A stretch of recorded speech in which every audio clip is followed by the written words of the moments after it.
Bismillahirrahmanirrahim wa bihi nasta'in wa alayhi natawakkal wassalatu wassalamu ala ashrafil anbiya'i wal mursalin amma ba'd. Assalamualaikum warahmatullahi wabarakatuh sa inyong lahat.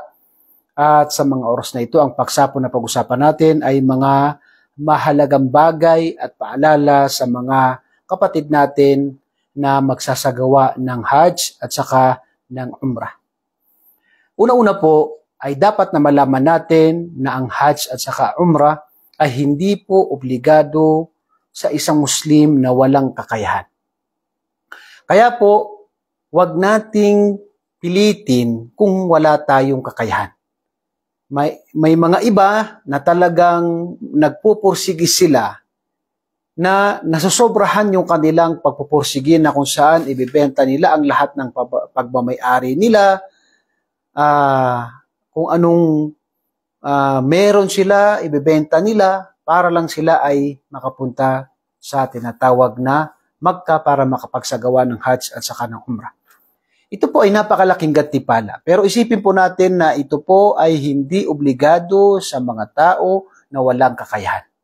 Kaya ito ay tinatawag na pinaluhag ni Allah subhanahu wa ta'ala, pinagaan ni Allah subhanahu wa ta'ala. Kaya sinabi sa hadith na, liman istata'a ilayhi sabila. Kung sino man ang kayang makapunta rito ng kakayahan, ng kayamanan at saka yung kanyang pangangatawan. Okay, yan ang pinakaunang paalala natin. Ito po ay hindi obligado sa walang kakayahan. Pwede pong mangutang ang isang tao kung siya ay tinatawag na may kakayahan na makabayad o kaya ay may mga alam niya sa sarili niya na may kakayahan siya na mabayaran niya ito. Pero yung mga tao na walang kakayahan na mabayaran ito o kaya ibebenta ang mga ari-arian nila para tinatawag na makapagsagawa ng Hajj at saka ng Umrah, na ito lang yung mga ari-arian nila, ay ito po ay hindi kalugod-lugod na gawain. Huwag po nating papahirapan ang sarili natin sa mga bagay na hindi inobliga sa atin ni Allah subhanahu wa ta'ala. Okay? So yan po ang pinakauna. Ang Hajj ay sa may kakayahan po. Ngunit kung kaya ng isang tao, alhamdulillah, obligado po sa kanya kung siya ay may kakayahan na makapagsagawa ng Hajj. At kapag siya ay may kakayahan, ang isang Muslim na may kakayahan na hindi nagsagawa ng Hajj at inabutan ng kamatayan na siya ay hindi ilang beses na dumaan sa kanya yung Hajj at hindi siya nagsagawa ng Hajj at saka ng Umrah, ay itatanong ito sa kanya sa kabilang buhay. Ngunit ang mga tao na wala silang kakayahan, walang kakayahan sa kayamanan, walang kakayahan sa kanilang pangangatawan, ay hindi po obligado sa kanila. Pangalawa, ay dapat po sa lahat ng kapatid natin na magsasagawa ng Hajj at saka ng Umrah, ay mag-ingat sila na ang kanilang magamit na pera sa kanilang gagawing dakilang pagsamba na ito, dahil ito ay pang-limang haligi ng Islam, napakadakilang pagsamba, ay iwasan natin ang magamit natin sa ganitong pagsamba ay mula sa haram na kayamanan. Marami po, which is sa panahon natin ngayon, hindi natin nilalahat May mga politician halimbawa, may mga nagtatrabaho sa gobyerno at iba pang mga bagay, mga pinagkukuhanan ng kayamanan na haram. Halimbawa, hindi natin nilalahat, na kung saan ay nagiging likas na sa kanila ang pagnanakaw sa kayamanan ng maraming tao o kayamanan na tinatawag na kaban ng bayan, at pagkatapos sasabihin niya na ako'y magsasagawa ng Umrah, ako'y patatawarin ni Allah. Okay? Kaya manluloko ng kapwa,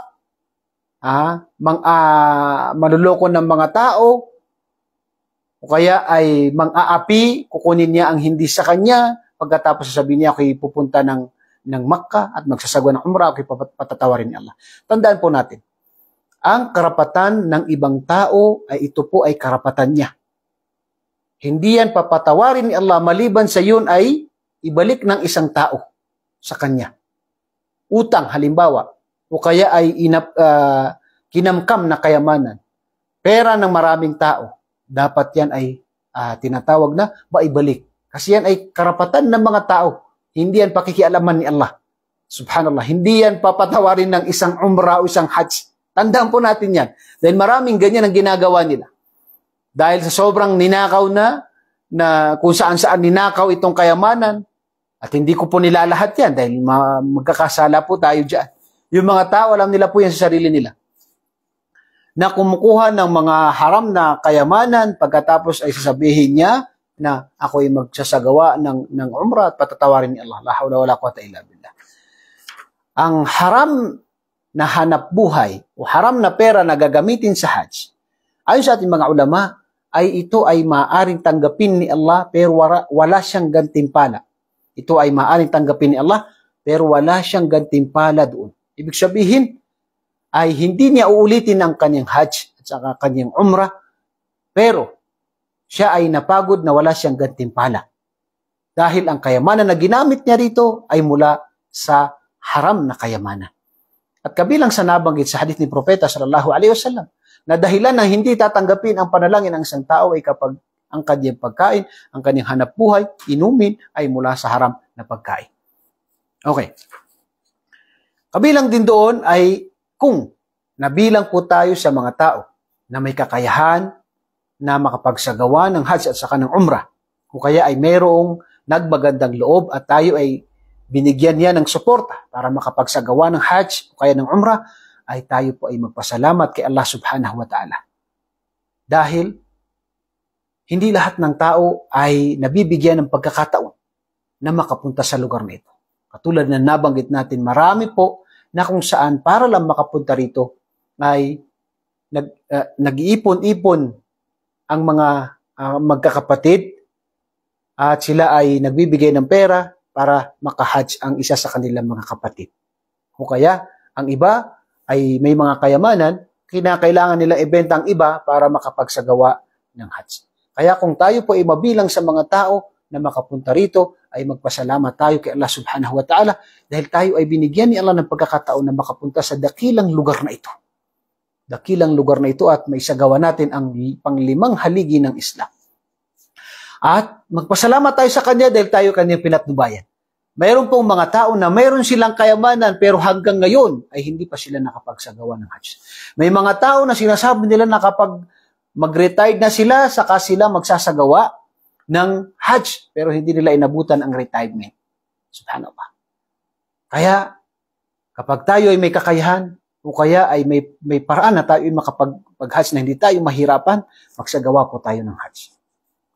Yung iba ay naka-wheelchair kapag magsasagawa ng Hajj. Dahil sa panahon na may kakayahan siya, hindi siya nag-Hajj. Napakahirap po, tandaan niyo po yan. Ito po ay encouragement sa lahat po na may kakayahan. At malakas pa na magsagawa na kayo ng Hajj. Hindi nyo alam kung kailan mawawala ang pera nyo at hindi nyo alam kung kailan nandiyan yung kalusugan nyo. Napakahirap po mag-Hajj ng tinatawag na naka-wheelchair o kaya ay may sakit o kaya ay mahina dahil sa katandaan. Hindi natin sinasabi yung iba na dahil kung wala silang kakayahan, doon na sila nagkapera, alhamdulillah. Pero yung iba na may kakayahan na hindi nila isinasabuhay ang Hajj, Allahu Akbar, napakahirap po na mag-Hajj kapag sa oras ng katandaan. Kabilang din dyan, kapag tayo ay ginabayan, pinatubayan ni Allah, tinulungan ni Allah na makapaglakbay, makapunta sa banal na lugar na ito, ang Makkah at ang Madina. Tayo makapagsagawa ng Hajj, ay narapat po na gawin natin ito na ikhlas, taos puso para kay Allah.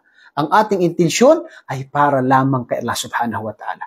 Hindi po pakitang tao, hindi para matawag tayo na Hajji, at hindi para masabi ng mga tao na ako ay nakapag-Hajj o ninuman, kundi para lamang kay Allah.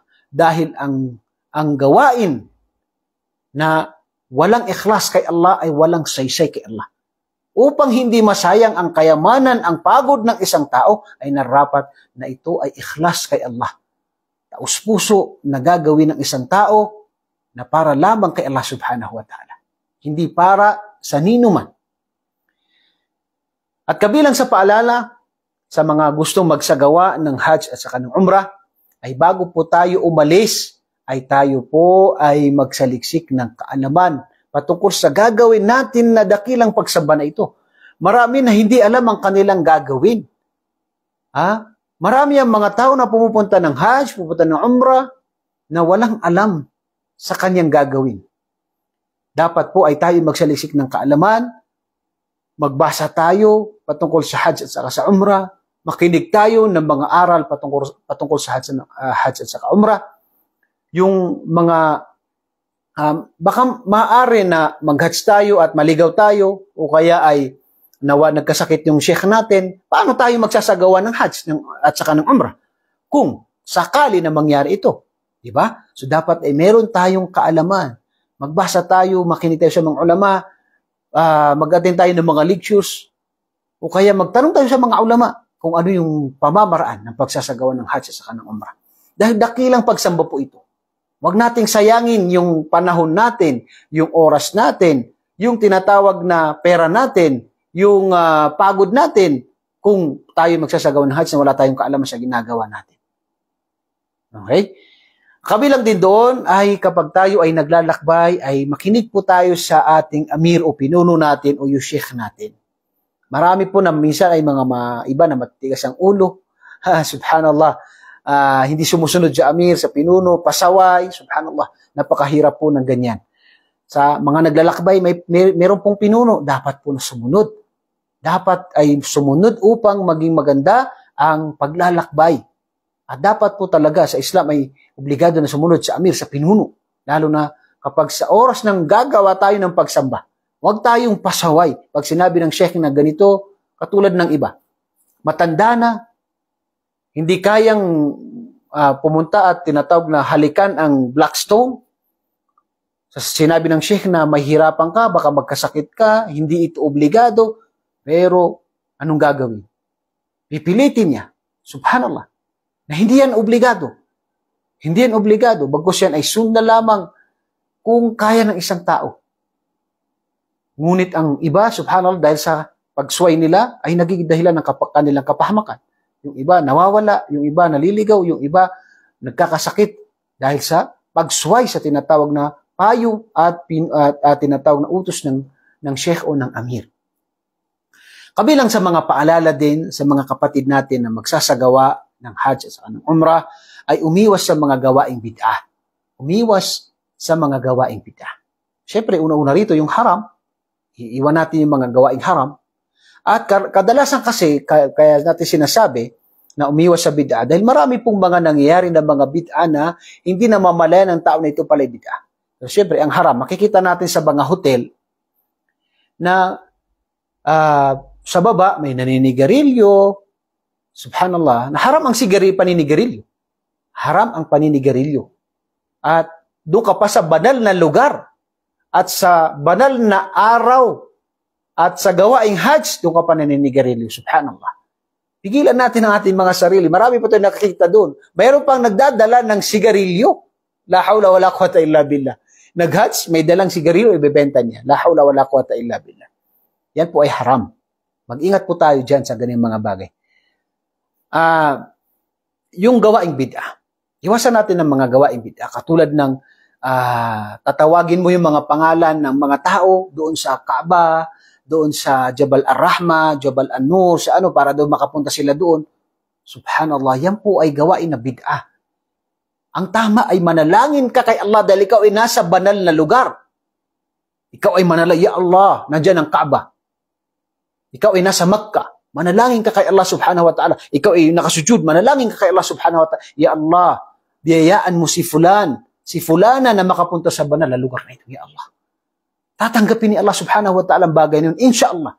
Pero, tatawagin mo ang pangalan nila. Isusulat pa sa papel. Ilalagay dun sa mga bundok, dun sa Jabal Ar-Rahma, Jabal An-Nur. Yung iba, yung panibago ngayon. Picture. Subhanallah, ipipicture yung pangalan.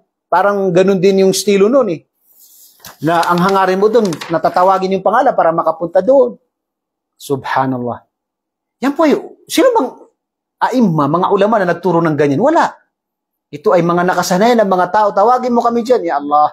Hindi po ganoon. Magdua po tayo. Nasa banal na lugar tayo. Dakilang panahon, dakilang pagsamba. Dapat manalangin tayo. Yun ang tama. Manalangin tayo kay Allah subhanahu wa ta'ala na ikhlas kay Allah, na padaliin sa ating mga kapatid, mga kamag-anak na sila makapunta sa banal na lugar na ito. Ito ang Makkah. Yan pong tama. Iwasan natin mga gawaing bid'ah sa lugar na ito. Katulad halimbawa ng tinatawag na ang iba ay sinisikap niyang umakyat sa Jabal Al-Nur, sa Gari Hira. Subhanallah, kahit hindi kaya ng tao, kahit matanda na siya, kahit alam niya na pag nakapunta siya doon ay magkakasakit siya, pipilitin niya. Subhanallah, hindi po matatawag na sunna ang pagpunta doon. Maliban sa kung gusto mo makita ang lugar na kung saan ibinaba ang aya, walang problema doon. Pero kung may kakayahan ng isang tao, walang problema. Pero walang kakayahan ng tao, nahirapan ng tao, pipilitin niya, subhanallah. Yan ay tinatawag na mga bagay na hindi magandang ginagawa ng ibang mga nagsasagawa ng Hajj. Ganun din, may nakita ako minsan na kinukwento rin ng ibang mga lahi na kung saan kapag sila ay aalis na ay pauwi na sa kanilang lugar, ay sila ay nakaharap sa Kaaba at aalis sila hanggang makaalis sila sa ground ng haram, na sila ay nakaharap sa haram, hindi sila tatalikod. Sa paniniwala na hindi daw pwedeng tumalikod. Subhanallah. Mga paniniwala ng mga gawaing bid'ah. So dito po ay dapat ay nag-aaral tayo. Iwasan natin yung mga gawaing bid'ah, lalo na sa dakilang pagsamba na ito. Bilang panghuli, mga kapatid at mga magulang na magsasagawa ng Hajj at saka ng Umrah, ay magpursige tayo sa pagsamba kay Allah. Huwag sayangin ang panahon. Hindi ibig sabihin na hindi ka mamimili ng mga pasalubong. Mamili tayo. Pero huwag mong sayangin ang oras mo. Puro Jeddah, puro pasyal doon, punta doon. Hindi ganoon. Pumunta tayo sa Hajj at sa Umrah para tayo ay gumawa ng maraming mga pagsamba kay Allah subhanahu wa ta'ala. Okay? Iwasan natin yung mga tulad nung iba. Nasa Arafah. Chismis, kwento sa politics, kwento sa ganito, kwento sa ganon. Subhanallah, al-Hajj Arafah. Ang Hajj ay ang Arafah, pinaka pundasyon ng Hajj ay Arafah. Bakit mo sasayangin ang oras doon? Magdua ka. Ang propeta sallallahu alaihi wasallam, siya nagdidikir, nagbabasa ng Quran, nagdudua. Marami na kung saan, subhanallah, parang hindi nag-Hajj, nagtatawaf pero chismis. Narinig mo si fulan. Subhanallah, tawaf yun. Pagsamba, dhikr, pag-alala kay Allah, hindi yun oras ng chismis. Subhanallah, la hawla wala quwata illa billah. Kapag tayo ay nandoon, magsasagawa ng Umrah, ay sikapin natin na ang oras natin na ito, na dakilang oras na ito, ay maging pagsamba lamang kay Allah subhanahu wa ta'ala. Pag-alaala sa Kanya, pagbabasa ng Quran, dua. Dahil tayo ay nasa banal na lugar. Dua kay Allah subhanahu wa ta'ala. At wag nating sayangin sa mga bagay na hindi kalugod-lugod kay Allah subhanahu wa ta'ala. Mga bagay na kung saan maari magkasala pa ang tao. Ang isang tao. At nawa, hiling ko kay Allah subhanahu wa ta'ala sa lahat ng mga hindi pa nakapagsagawa ng Hajj at ng Umrah, ay tulungan kayo ni Allah subhanahu wa ta'ala. Padaliin sa inyo ni Allah subhanahu wa ta'ala na kayo ay makapunta sa banal na lugar na ito ang Makkah at ganoon din sa Madina, at maisagawa nyo ng mabuti ang Hajj at saka ng Umrah. Nawa ipadaliin sa inyo ni Allah subhanahu wa ta'ala. Sa lahat ng mga kapatid natin na manampalataya na hindi pa nakapunta doon, nawa ay tulungan kayo ni Allah subhanahu wa ta'ala, padaliin sa inyo ni Allah subhanahu wa ta'ala.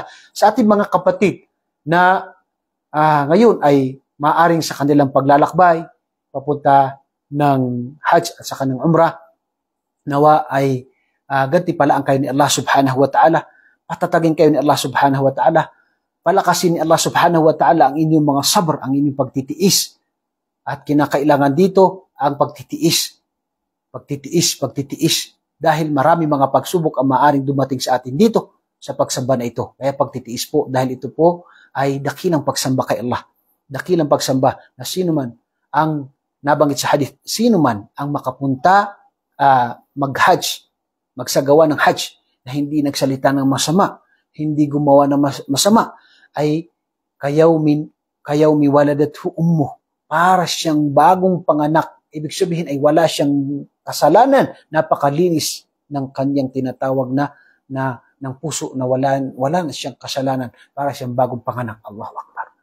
Yan ang gantimpala sa mga tao nagsagawa ng Hajj na hindi nakagawa ng mga pagsuway kay Allah subhanahu wa ta'ala. Nawa ipadaliin sa inyo ni Allah subhanahu wa ta'ala at makabalik kayo sa inyong mga pamilya, na kayo ay nakapagsagawa ng dakilang pagsamba at tinanggap ito ni Allah subhanahu wa ta'ala sa inyo. Hanggang sa muli, ako po ay nagpapasalamat sa inyo. Assalamualaikum warahmatullahi wabarakatuh.